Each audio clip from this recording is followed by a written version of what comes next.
જય સિયારામ મિત્રો, આપણે છે અહીંયા આજે નેપાળમાં અને નેપાળ દર્શનમાં આજે આપણે ભગવાન શ્રી રામે અને સીતાજીના સ્વયંવરમાં જે ધનુષ હતું પિનાક, એ ધનુષ ભગવાન રામે જ્યારે તોડ્યું ત્યારે એના ટુકડા ઉડી અને જ્યાં પડ્યો હતો એ સ્થળ ઉપર આપણે જોવા જઈ રહ્યા છીએ.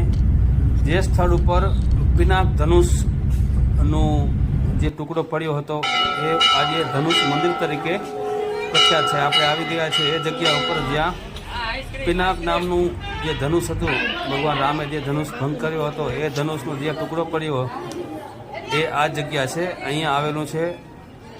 અને આ જગ્યા ઉપરથી નીચે જે આ ધનુષના જે અવશેષો એમ કહે છે કે આ બધા એ અવશેષો છે જ્યાં એ ધનુષ પડ્યું હતું એના બધા. અને અહીંયા આ વડનો ઝાડના નીચેથી એમ સતત પાણી પડતું રહે છે.